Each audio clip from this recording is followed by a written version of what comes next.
¿Qué tal? ¿Cómo están todos ustedes? Bienvenidos y bienvenidas a Auto FM, en este programa en el que arrancamos este nuevo formato que siempre tenemos en verano.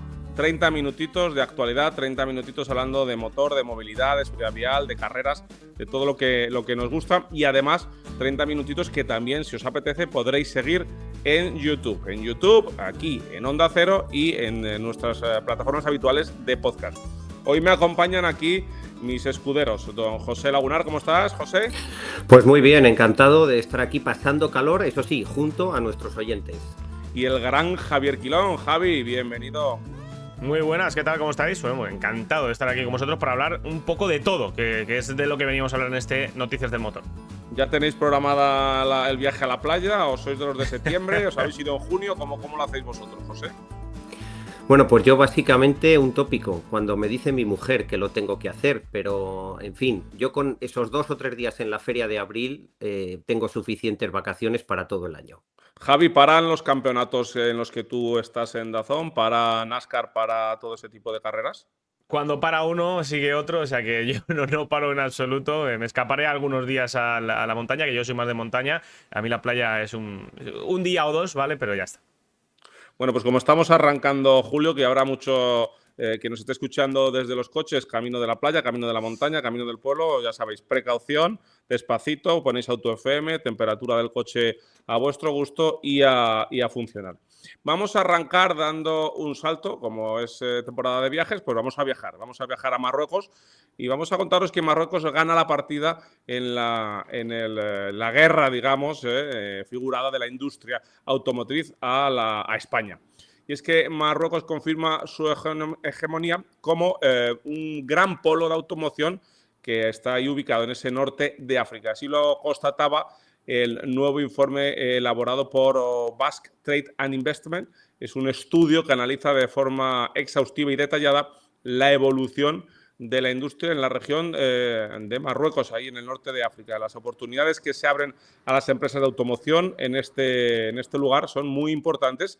Además, el documento revisa los principales indicadores macroeconómicos en países como Marruecos, como hemos dicho, Egipto, Argelia o Túnez, José.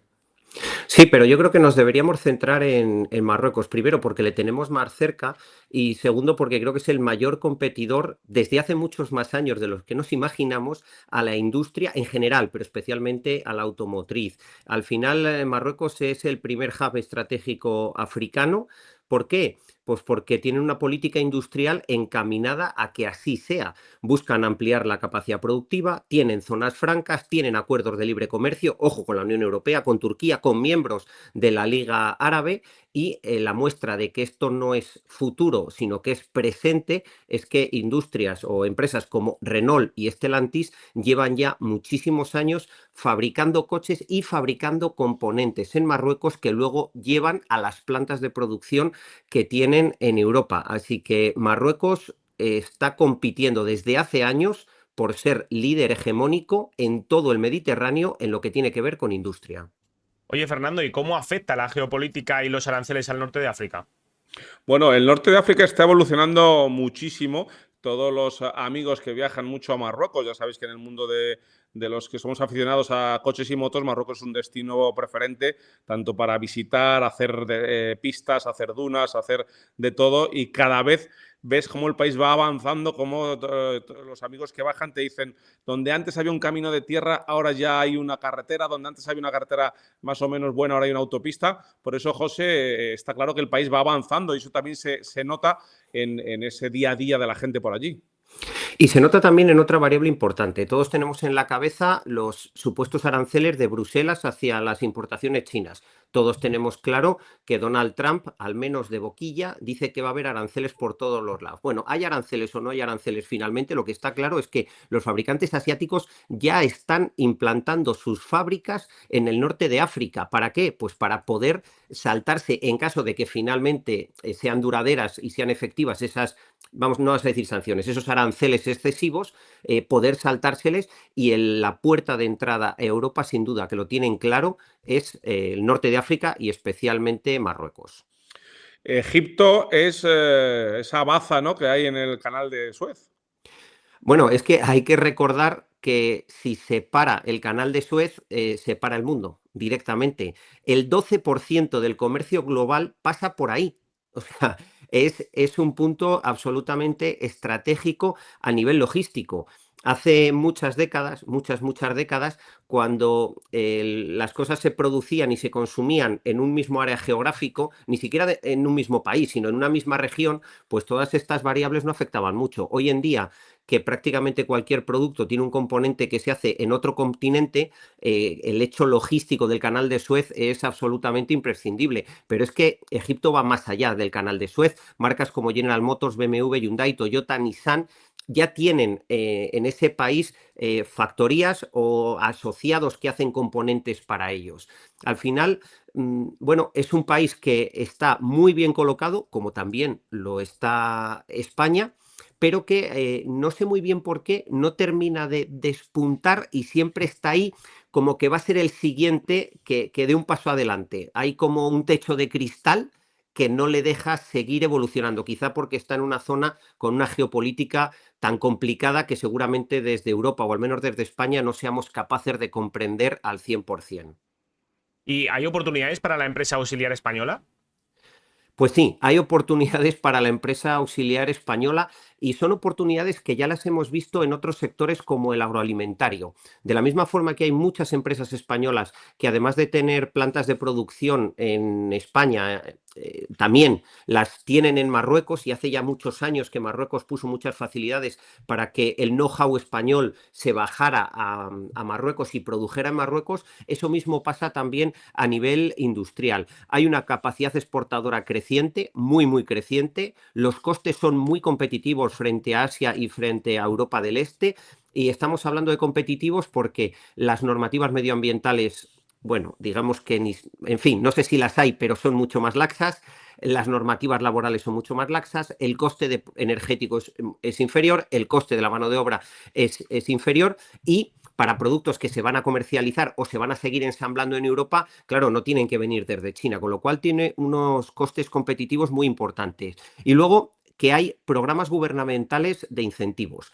En Europa, especialmente en España, estamos acostumbrados a que la política va y viene y donde dije digo Diego, etcétera, etcétera. Nos gustará más o nos gustará menos, pero la realidad es que un país como Marruecos, cuando se marca una política gubernamental, se cumple este año, el que viene, dentro de 5 y dentro de 15. A lo mejor no son tan bestias como en China, que hacen planes a 50 años vista, pero esto también da mucha tranquilidad y muchas oportunidades a la industria. Y luego los nuevos nichos como la electrificación y la llegada de esos proveedores chinos con estos ingredientes que ya hemos dado hace que sea, bueno, pues un entorno que para la industria española puede estar muy bien para aquellos industriales que se atrevan, puedan y quieran bajarse y bajar parte de su producción a Marruecos.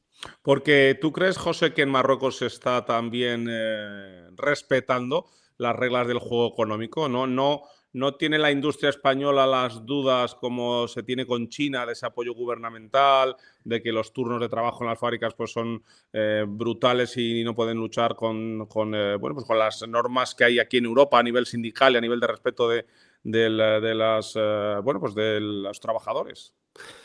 Es que has tocado yo creo que dos temas. Por un lado, no podemos engañarnos y decir que en Europa los gobiernos no apoyan a las industrias porque es mentira directamente. De hecho, en España no habría ninguna fábrica de automóviles si no se les hubiera dado y se les siguiera dando distintas ventajas y distintos apoyos económicos. Esa es una realidad y es tozuda.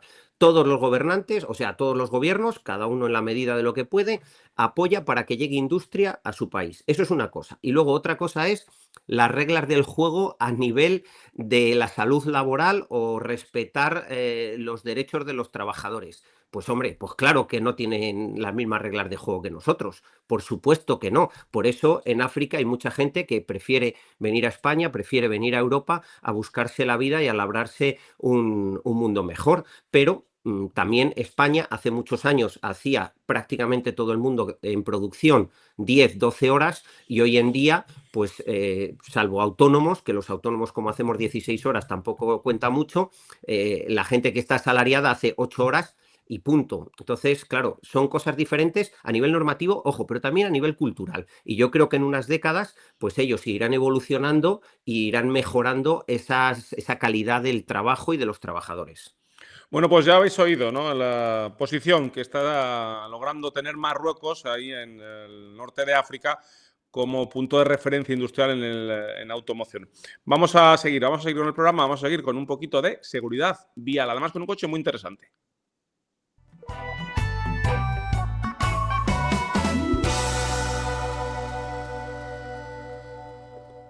Y si os parece, vamos al Cupra Terramar. Vamos a hacer el análisis de EuronCap del Cupra Terramar. ¿Te parece, Fernando Quilón? ¿Os parece bien? Me Hombre, parece claro. muy interesante el recoger el testigo ahora de esos análisis que hacemos en Eurocar de este Cupra Terramar, un coche muy interesante, un coche que ha logrado tener un éxito brutal, que se va a estudiar, igual que hablamos a veces con el Porsche Cayenne, que es ese coche que supo dar en el clavo cuando Porsche estaba en horas bajas. Bueno, pues a la hora de lanzar una marca, tener un producto tan nítido, tan general, que para todo el mundo le ha gustado, tan global, quería decir, es muy interesante. Este SUV del segmento C, coche muy importante, con un montón de tecnologías, que es lo que hacen que se venda en todos los países, digamos, y para todos los públicos.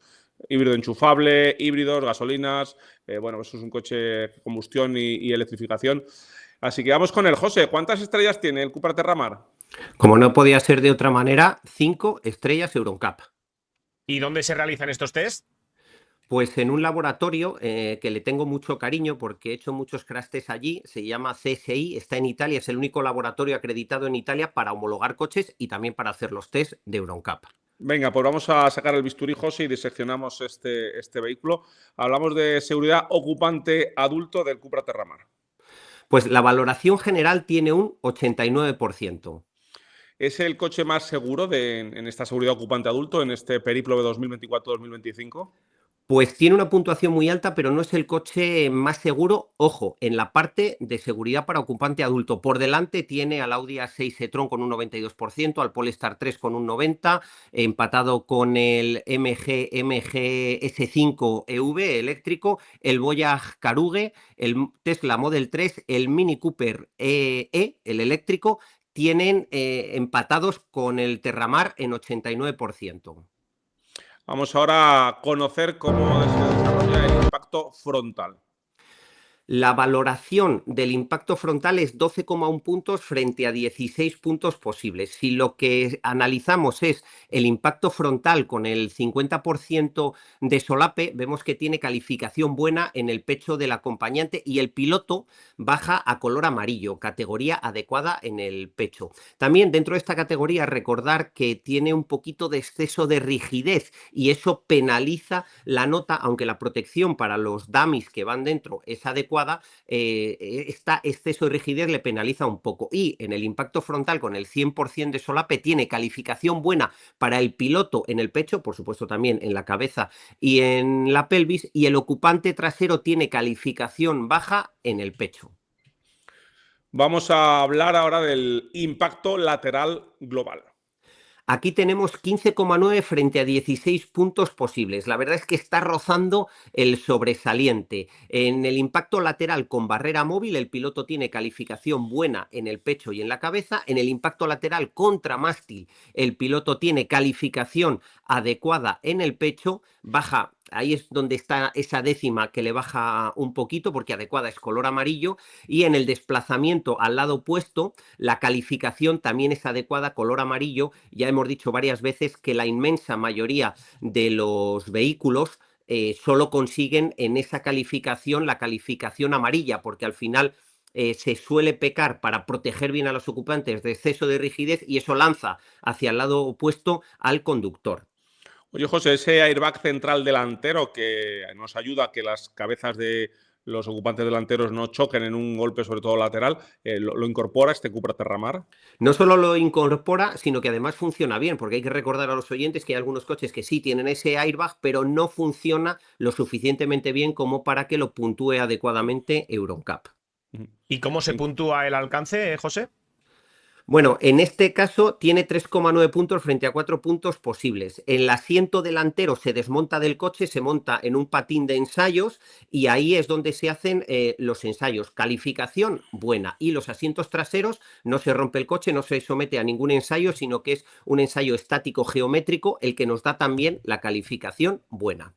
En caso de que se haya producido el accidente, ¿cómo está valorado este Cupra Terramar en rescate y extracción? Pues tiene 4 puntos de 4 posibles. Por supuesto tiene hoja de rescate, por supuesto tiene e-call avanzado, dispone de sistema de freno multicolisión y sí que cumple la nueva prueba de inmersión de vehículos, y es que incluso con el coche lleno de agua, los elevalunas se tienen que poder bajar al menos durante el primer minuto en el que el coche está absolutamente inundado. Vamos a hablar ahora de seguridad infantil, un coche con un enfoque muy familiar y es interesante conocerlo. Ese 87% de puntuación global, ¿cómo nos lo desgranas, José? Pues por un lado seguridad pasiva y por otro lado seguridad activa. Empezamos con la seguridad pasiva. Tenemos 16 puntos de 16 posibles en el impacto frontal, con lo cual calificación buena tanto el DAMI Q10 como el DAMI Q6, y en el impacto lateral exactamente lo mismo, 8 puntos de 8 posibles, todo en color verde, calificación buena tanto el DAMI Q10 como el DAMI Q6. ¿Qué sillas se usan en este ensayo de seguridad infantil? Pues en este en concreto se usa la Romer Kit Fix E6 y aprovechamos para recordar que las sillas E6 son las de homologación R129, que en España al menos desde el 1 de septiembre del año pasado es obligatorio comprar solo sillas de R129. No se pueden comercializar sillas de R44. ¿Que tienes una silla de R44 antigua? La vas a poder seguir usando sin que te denuncien, pero si das el cambio, mucho mejor. Y en la parte de seguridad activa, dentro de esta seguridad para usuarios vulnerables, para los niños, tenemos en características de protección 7 de 13 puntos y en la instalación de los SRI, de los sistemas de retención infantil, 12 puntos de 12 posibles. ¿Por qué? Porque en todas sus plazas es sencillo, es intuitivo colocar bien los sistemas de retención infantil.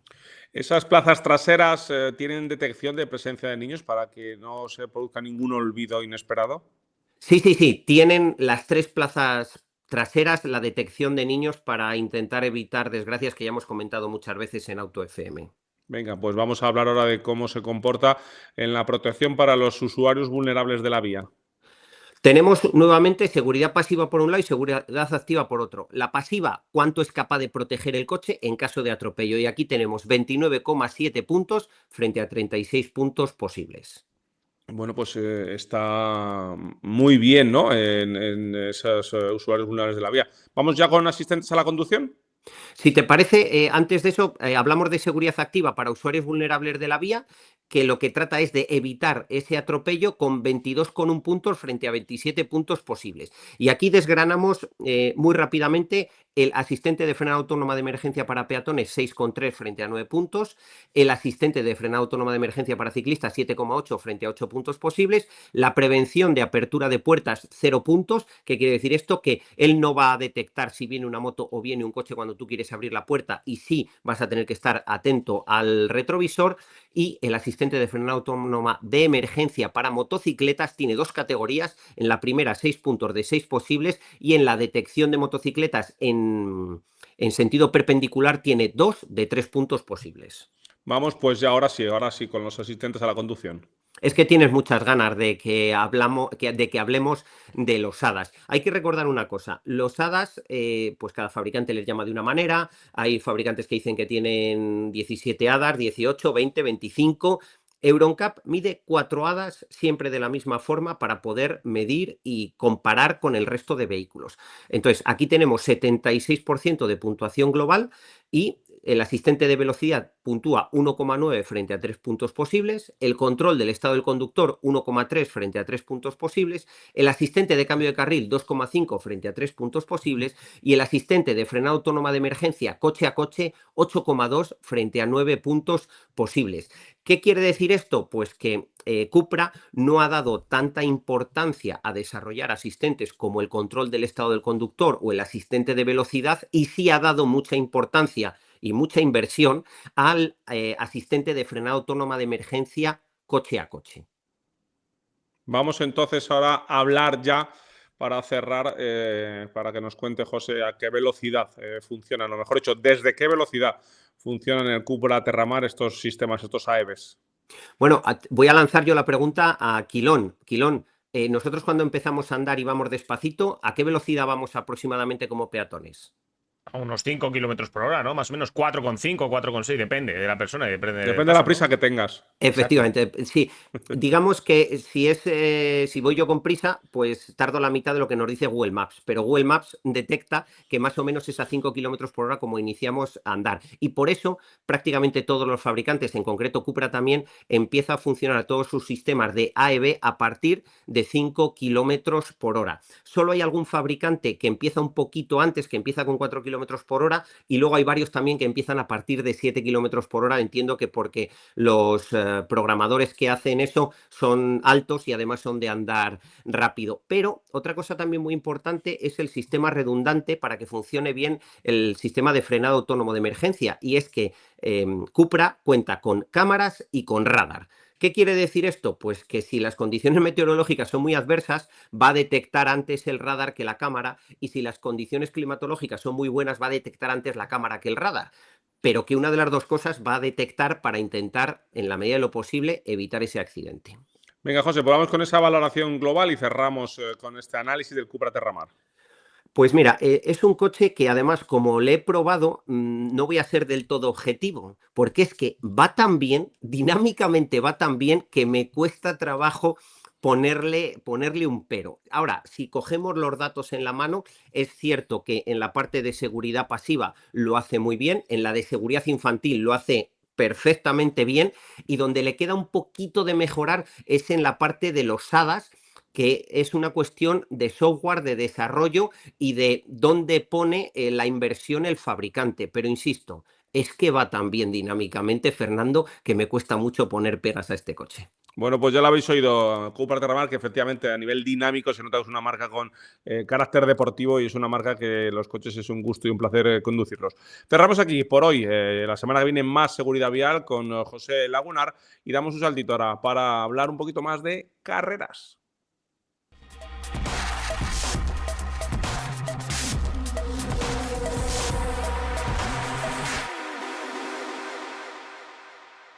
Así es, Fernando. Hoy toca hablar de carreras, pero en específico vamos a hablar de circuitos. Y es que España está viviendo un momento histórico, y es que va a tener dos grandes premios de España el año que viene, con Montmeló y el Madrid, el circuito de Madrid. Y también vamos a tener presencia en la Fórmula E con el circuito de Jarama, ¿no? Por lo tanto, estamos viviendo algo insólito, algo que no sucedía desde hace una década en cuanto a los dos grandes premios en la Fórmula 1, y también, bueno, pues tener presencia en la Fórmula E, algo que creo que no hemos tenido nunca. Bueno, sí, tuvimos en una ocasión, ahora lo repasaremos, pero sí que hemos tenido esos test de Fórmula E en el circuito de Valencia. La verdad que se está convirtiendo en un destino interesante para los distintos campeonatos España, porque además, Javi, el Gran Premio de España es un gran premio que tiene una gran tradición, no es de hace 2 días. Efectivamente, hablamos de que la Fórmula 1 como tal arrancó en 1950 y el Gran Premio de España de Fórmula 1 se disputó por primera vez en 1951 en el circuito de Pedralbes, en Barcelona, aunque no fue regular en el calendario hasta 1968, es decir, no se estableció de manera fija en el calendario hasta ese año 68. Desde entonces ha tenido varias etapas, ¿no? Con distintos escenarios. Montjuic y Jarama se alternaron en los años 70 y Jerez tomó el relevo en los 80. Desde 1991, el circuito de Barcelona-Cataluña, en Montmeló, ha sido sede fija hasta la entrada prevista de este nuevo circuito de Madrid en 2026. Y bueno, a lo largo de su historia, el Gran Premio de España ha vivido momentos icónicos, ¿no? Como la mítica recta final de 1991 entre Senna y Mansell, con ambos rodando en paralelo a milímetros a más de 300 kilómetros por hora rumbo a la primera curva. La consagración de Michael Schumacher en 1996 bajo la lluvia en su primera victoria con Ferrari, o las victorias de Fernando Alonso en el año 2006, 2012 y 2013, porque sí, en 2006-2013 ganó en Montmeló, pero hay que recordar que en 2012 tuvo aquella victoria en el circuito de Valencia, en el circuito urbano. Recuerda, Quilón, a nuestros oyentes cuántos circuitos españoles han albergado una carrera de Fórmula 1, porque yo estoy seguro que hay como mínimo uno que la gente no va a saber.